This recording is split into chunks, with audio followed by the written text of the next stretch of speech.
The air was thick with static, the scent of scorched ozone hanging like a ghost in the corridor. Almera stumbled through the dimly lit tunnel beneath New Kyoto's classified facility, her breath ragged, her steps uneven.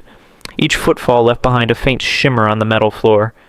Not blood, not sweat, but memory discharge. Her body, built for silence and survival, now convulsed with something it was never meant to carry. She couldn't sit. Not from physical pain, from what had been taken. The door behind her hissed shut, locked down. She knew she didn't have long. Her hand trembled as it touched the wall, absorbing the leftover thoughts clinging to the steel. A guard had stood here earlier, thinking of his children. She blinked away the echo. Too much noise, and too many human sorrows in one place. She had come to Earth as a keeper, trained to hold memory, preserve it, and pass it forward like flame between stars. But what Jonson had done last night wasn't memory sharing. It wasn't union. It was extraction. And it hurt in a place her species didn't even have a word for. Jonson sat in silence, high above her in the observation deck, staring at his reflection in the black glass. The reflection blinked, but he hadn't. That was when he realized.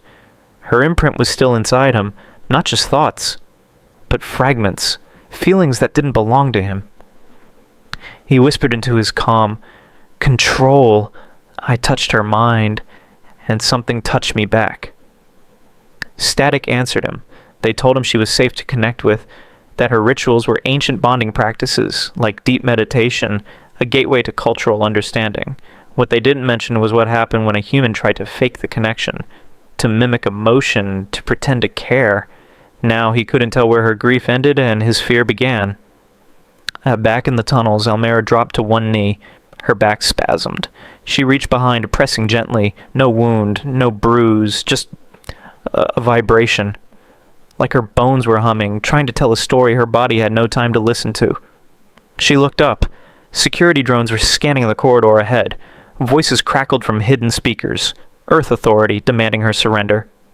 Your diplomatic immunity has been revoked. You are now classified as a rogue intelligence threat. Comply or be neutralized. She laughed softly, bitterly. They called her rogue. They had no idea what she carried now. She touched the floor again, and this time she didn't pull memory. She gave one. The lights flickered, then dimmed. The drones paused midair, confused by the flood of alien emotion now flooding the local Adai's Ohi system. Fear, trust, betrayal, the taste of intimacy turned sour. Almera rose, her voice steady now like she had found the center of the storm. He said it was for connection, she whispered aloud, as if Jonson could still hear her through the walls. But all I felt was corrosion. He didn't touch me to know me, he touched me to use me. She reached for the artifact embedded in her neck, a crystalline shard from her homeworld. It pulsed faintly. Last night she had invited him to share it. Not sexually, not sensually, spiritually. A keeper's offering. It was sacred. He had pressed his hand to her chest just above the shard, and she had allowed him in. A moment of surrender. Trust! But he had come in with questions, wires, recorders, and a mask. He didn't come to feel. He came to take. Up above, Jonson watched the lights die one by one. His hand still trembled. Her emotions were burning through his nervous system like wildfire. Shame, awe, longing, and something else. He remembered her voice from last night, right before the connection had ruptured. You don't even know what you're asking for, do you, Jonson? You don't want truth. You want control. And now he sat there, a man who had everything. Clearance, authority, tech. And yet, he couldn't move, because her final imprint had locked something inside him, a memory he didn't recognize, a child, alone in a shipwreck, screaming, begging for touch. Was it hers? Or his? He wasn't sure anymore. In the corridor, Almera approached the emergency lift. Her body still trembled, but her mind had calmed. She wasn't here to fight. She was here to leave a message. The humans thought memory was passive, a record, a harmless log of the past. They were wrong. To her people, memory was a weapon. And now, Earth had touched the trigger.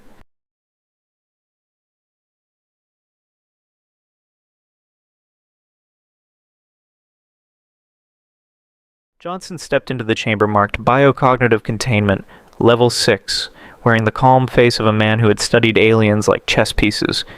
His boots echoed on the obsidian-tiled floor, his mind rehearsing every diplomatic phrase programmed into him. Across the room, Almera sat in silence, skin glowing faintly beneath the containment lights, legs folded, hands resting in her lap. She didn't move when he entered. She didn't blink. She was still as stone, yet her presence flooded the room like gravity. Jonson had been briefed. She's a keeper. Don't try small talk. Don't lie. Don't touch. But humans always had trouble following the alien rules. Ambassador Almera, he said, voice smooth. I'm Jonson, human liaison for Earth Memory Exchange Initiative. It's an honor. She tilted her head slightly. You're not here to honor. You're here to observe. Her voice was unlike anything Jonson had heard. It was multitonal, like two people speaking in perfect sync, one above water, one beneath. He smirked. Observation's part of connection. Isn't that what your people came for? She stood tall and unblinking. We came because your species sends noise into space, songs without ears, prayers without gods. We assumed you were lonely. Jonson raised a brow. And you're not? Almera stepped closer, just until the invisible field between them hissed with electromagnetic tension. We carry everyone who came before us in our minds. We are never alone. But you humans, you forget you are dead so quickly? Is that how you survive yourselves? He paused. That line wasn't in the report. A flicker of emotion passed through him. Brief, then buried. He moved on. I've read your file, Jonson said, pulling a holographic projection from his wrist console. You were born during the collapse cycle, trained by the memory core of Cyrax 5. You've stored over 11 million years of historical sensory data. That makes you the most valuable living archive in 2 galaxies. Almera didn't flinch. So you came to collect me. He nodded slowly, playing his part. To understand. To connect. She tilted her head again. Collectors don't connect. They consume. The line stung, not because it was wrong, but because it was true. There was a long silence. Behind the glass, hidden agents watched the feed. One of them whispered, She's probing him. Inside the chamber, Jonson spoke again, this time softer. Tell me what it's like, carrying so much. Almera's gaze narrowed, like standing on a battlefield with every soldier whispering their death into your bones, like loving a star that died before your species learned fire. He swallowed. And you still choose to live like that? Living isn't a choice, and carrying it is. Then she stepped even closer to the field. The light between them rippled. You've never been inside someone else's truth, have you, Jonson? She asked. He hesitated. No. She lowered her eyes. Then you don't know connection. Only conquest. His breath caught. Because in that moment she wasn't talking about politics or philosophy. She was talking about him. Behind his calm demeanor, Jonson's mind raced. He had been trained for mind games, trained to manipulate, but Almera didn't manipulate. She mirrored. Every question she asked pierced, not because it was clever, but because it was true. He was here for extraction. But somehow, he wanted her approval, or maybe something more dangerous. Her voice softened. If you really want connection, you'll need to let me see the part of you that even you avoid. His eyes narrowed. Which part is that? Almera didn't blink. The memory you buried. The one that shaped your silence. He took a breath, paused, almost answered, but the mission reminder pinged on his wrist. Priority, data link with Keeper.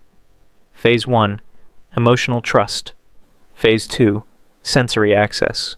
He looked back at her, smiled again. Maybe you'll show me how. She tilted her head once more. Careful, Jonson, with my kind. And we don't separate memory from pain. When you ask to see us, you risk being seen yourself.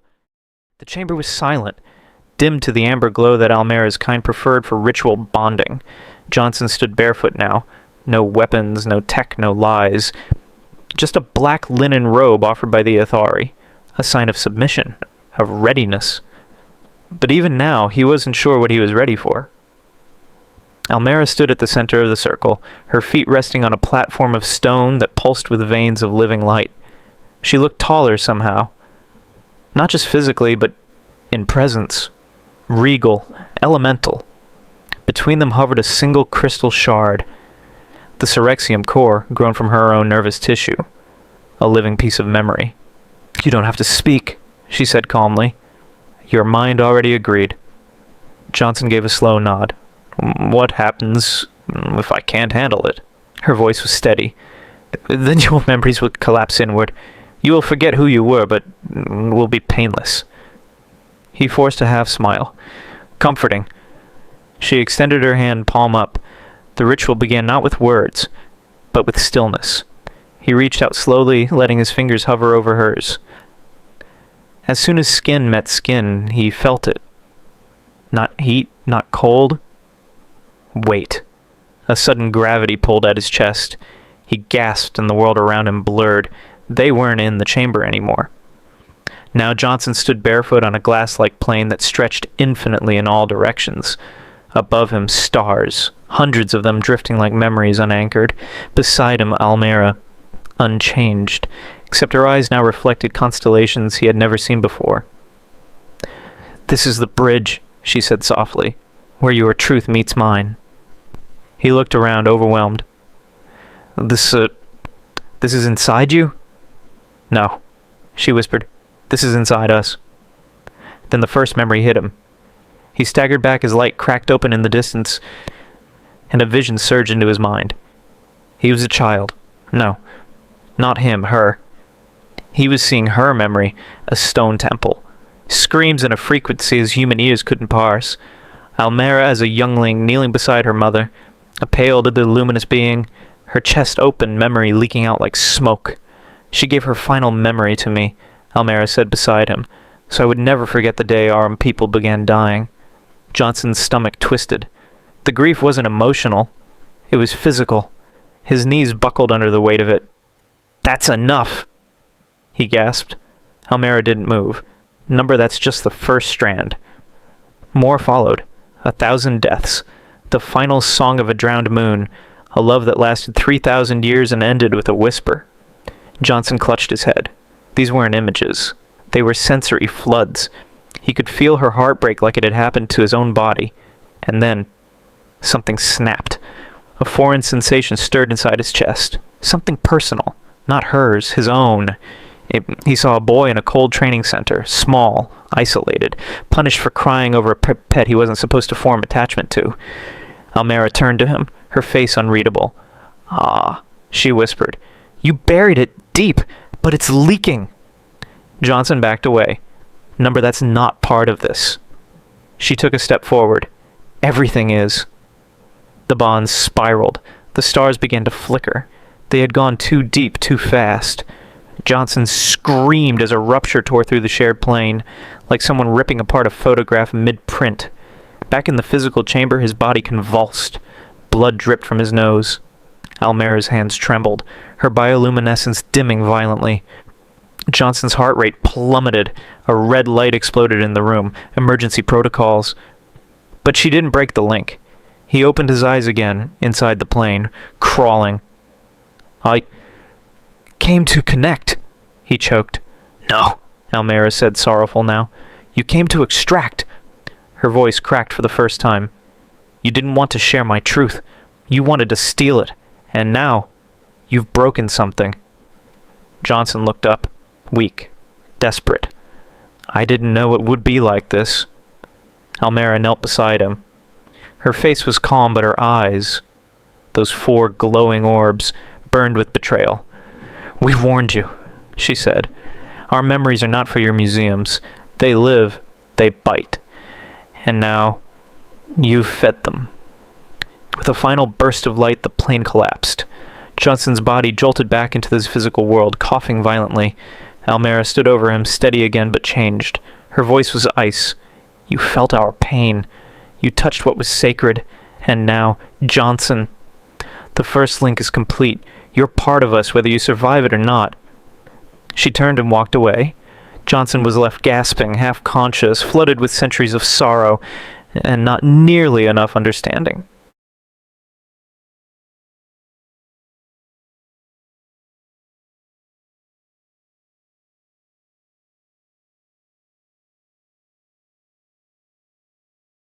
The glow of the crashed vessel's wiring flickered ominously through the corridor. Almera knelt before a broken console, her bioluminescent tendrils dimmed and quivering like wounded phosphorescence. Jonson entered, barefoot, ragged and trembling with something heavier than fear. Silence met him, a silence that screamed. All this time, Almera's voice came soft, hollow, yet sharper than any blade. You said we were building understanding, but last night you turned trust into excavation. Jonson's breath caught. He swallowed hard. I didn't mean to... Almera's tendrils pulsed faintly. But you did. You asked to feel me, to consume me, not as a keeper, but as data. She stood. Light flickered across her ridged bone structure. Would you let me do that to you? She asked. Let someone reach into your system, dig out your hidden memories without compassion. A shudder passed through him. The chamber's hum had died. Even the outside storm stopped. Finally he spoke. Please, don't end it like this. She shook her head. It's already broken. Hours earlier, the atmosphere had been different. Almera performed the sacred bonding rite, the crystal shard in her palm glowing with deep azure energy. Jonson had surrendered, kneeling beside her. He thought it would bring clarity. He thought he could share in her ancient agony. Instead, the shard shattered. Fragments powered out, slicing through psychic barriers. Jonson convulsed. He felt her history, ancient deaths, lost worlds, ancestral trauma. But beneath it, he felt something else. His own shame, his own emptiness. The fallout was catastrophic. When Jonson awoke, the shard lay shattered on the chamber stones. His mind trembled in ways he never knew possible. Now, as they stood under broken craft lights, the distance between them felt insurmountable. She's too damaged, Jonson confessed, his voice shaky. I triggered memories no one should hold, even you. Almera crouched to meet his eyes. The neon flicker danced across her forehead ridges. You made us bleed, she whispered. Not with weapons, with your touch.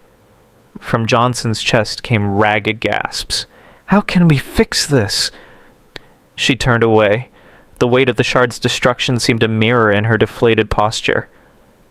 I don't know, she admitted, her first crack. I taught my heart to hold centuries of grief, but I never learned to forgive what's done inside me. Jonson looked broken, distant. I broke that. I'm so sorry. Almera's shoulders rose slightly. Then you must decide. Will you help me recreate what was lost, or step away and mourn what we can never reclaim? He closed his eyes, head bowed. In that silence, he saw them. Two souls numbed by trauma, separated by trust shrapnel. Slowly, he lifted his hand. Tenderly, he reached for her. The moment his fingertips touched her shoulder, warm, glimmering, something shifted. A breath of light flickered in her tendrils. She looked at him, eyes luminous, vulnerable. Jonson leaned in, voice quiet. I'll do whatever it takes. Almera nodded but didn't smile. Instead, she offered her hand. Cold, the silence between them wasn't just awkward. It was sacred. 2 nights had passed since the bonding shard shattered. Neither Jonson nor Almera had spoken of it again. The wounds were too fresh. Words would only cause new ones. They spent the time separately. Jonson wandered the perimeter of the shipwreck site, hands stuffed in his coat, stepping through violet fog and the ashes of what should have been a peaceful mission. Inside the ship's hollow core, Almera sat in a meditative trance, wrapped in a glowing membrane that pulsed like a heartbeat, one meant to block out any intrusion, even his. But this time, she didn't lock the door, and that was enough to mean something. On the 3rd morning, something shifted. It was subtle, like the static in the wind calming down. The world exhaled, and so did Jonson. He stood at the entrance to the meditation chamber, one hand gently placed on the threshold. May I? He asked, and not with his voice, but with presence. Quiet, respectful. Almera opened her eyes. Her face didn't soften, but she nodded. He stepped in slowly, careful not to carry old shadows with him. I want to try again, Jonson began, standing still. But only if you want to. Almera remained seated. You think this is something that can be reset, rewritten like your Earth tech? No, he replied, but I believe in building forward and in learning from ruins. Almera studied him. Her tendrils were no longer glowing bright, but they weren't dim either. Just cautious, listening. I felt everything, she said. Every echo you left inside me when the shard failed. Pain, guilt, hunger. Jonson's voice broke. I didn't know how much of myself would bleed through. You didn't respect the depth of my soul, she replied flatly. But... She paused. You didn't run. I couldn't. They sat in the chamber for what felt like hours, words rare but meaningful. Later that night, they prepared the second weaving. Not a bonding ritual, but something older. A rite of clarity. Few in her world had ever performed it with outsiders. But Jonson had become too alien to be just human now. This ritual did not involve touch, only truth. They lay opposite one another, foreheads nearly touching, with the silent energy of the obsidian field circling them. Between them floated a memory crystal. Not to extract or record, but to reflect. Pure, unfiltered. Show me who you are, Almera whispered. Jonson didn't speak, but the crystal flickered. A rush of images filled the chamber. Jonson as a child, abandoned in a storm shelter. Jonson's first contact with the alien outpost, when his eyes widened at the unknown. Jonson meeting Almera, afraid but fascinated. Jonson watching her sleep for the first time, wondering if she dreamed of galaxies. The images were flawed, honest, human. The crystal dimmed, then it pulsed again. Her turn. Jonson witnessed visions not meant for human eyes. Almera floating in a stasis womb, her birth watched by a dying matriarch. Her sisters, multiplying, and not by blood, but by resonance. Her first exile. Her encounter with Earth, where every glance labeled her a weapon. And then, a scene Jonson didn't expect. Almera weeping, alone, whispering his name in the dark. The moment passed. The crystal dropped between them with a faint chime. They looked at each other, and she took not as entities from different worlds, but as souls finally seen. Jonson broke the silence with a trembling smile. We're both a mess. Almera gave the faintest nod. But maybe we're the right kind of mess. They didn't kiss. They didn't embrace. Instead, they sat beside each other in the glowing dark. Not as collector and keeper, not as soldier and alien, but as two beings broken by misunderstanding, yet still choosing each other. The shard had cracked. The bond had been damaged. But in the ruins of their silence, something new began to grow. Not a connection of need, but one of choice. The sky cracked open like glass under pressure. Jonson stared up, squinting against the unnatural shimmer stretching across the stars. It wasn't a storm. It was something else. A rift.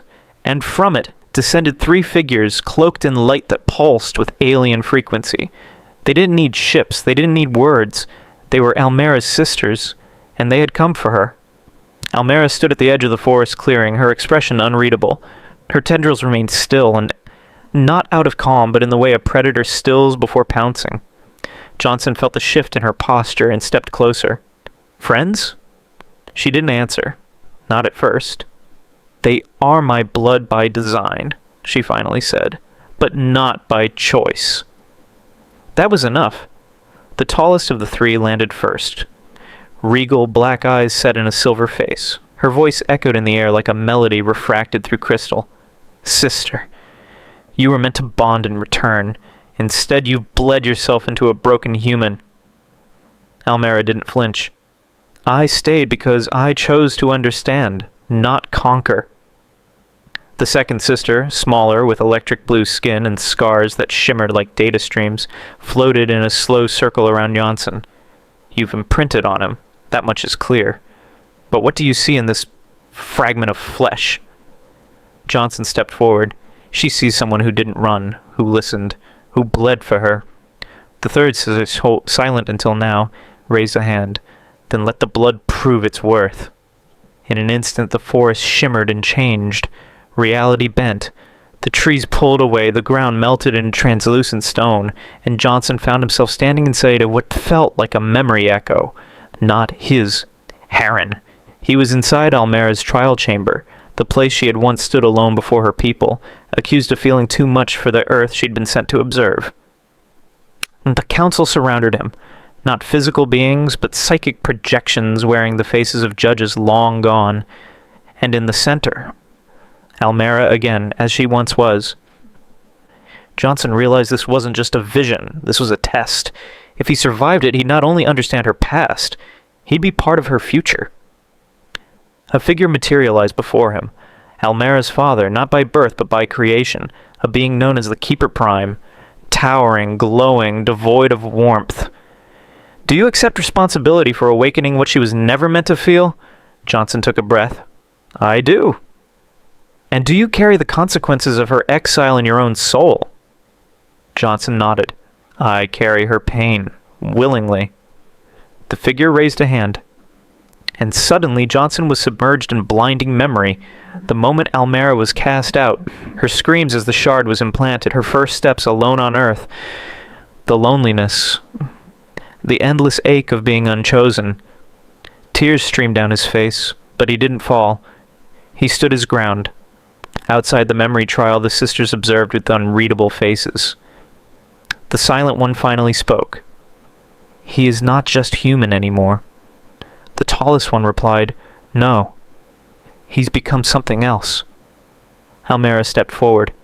He's become what we never dared to be, vulnerable without shame. The blue-skinned sister lowered her head in subtle respect. Then let the shard be reforged.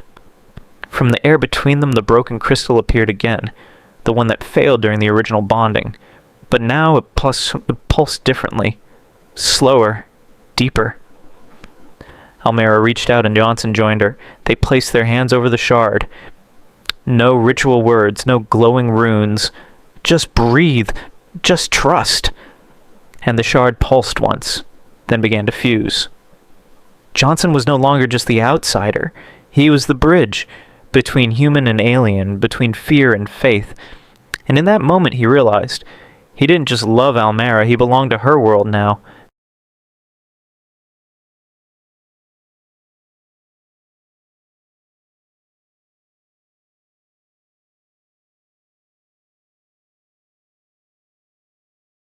For the first time since Almera arrived on Earth, the sky above Jonson's home was completely silent. No rift, no watchers, just a pause in the universe, as if even time held its breath. Jonson lay in the field beside her, hands still glowing faintly from the shard's contact. His skin was warm, but it pulsed with a rhythm that wasn't entirely human anymore. Almera watched him, not with fear, not with caution, but with awe. You survived what no other human could, she whispered. Even our kind fractures in the shard communion, but you held me. You saw me. Jonson turned his head, sweat glistening along his brow, voice hoarse but steady. I didn't just see you, Almera. I became part of you. In the distant sky, Earth's surveillance drones stirred again. The quiet didn't last. A fleet from Orbital Command was en route, alerted by the dimensional disturbance. Humanity's leaders didn't understand bonding or alien courtship. All they knew was, an unauthorized link has occurred. Protocol Zeta must be executed. Almera stood. They're coming! Jonson nodded, unafraid. Let them. As the hum of ships grew louder, the sisters approached from the tree line. The tall one with silver eyes stepped forward. You've claimed him. Now protect him.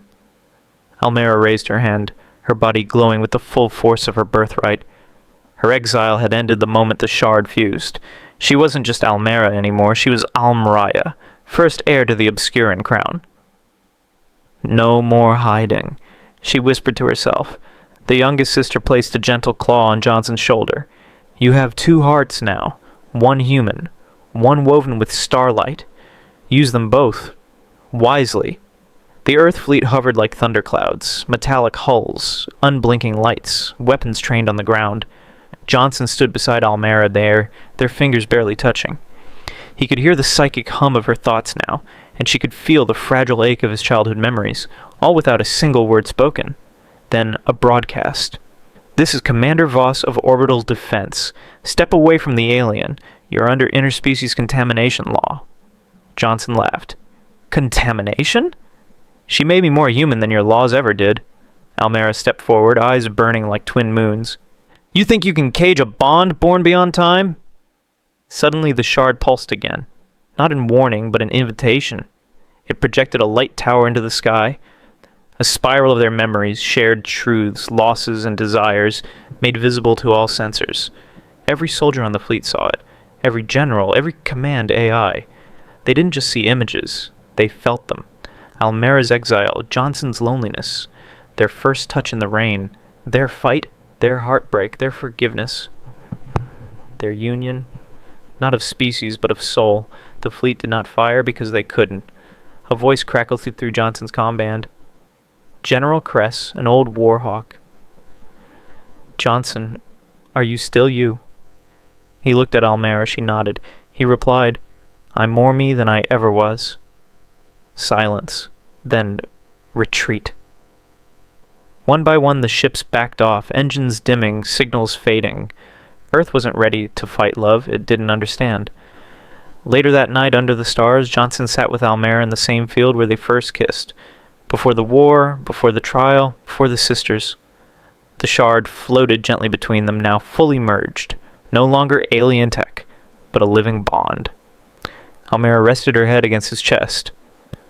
So, what now, Jonson of Earth? He smiled.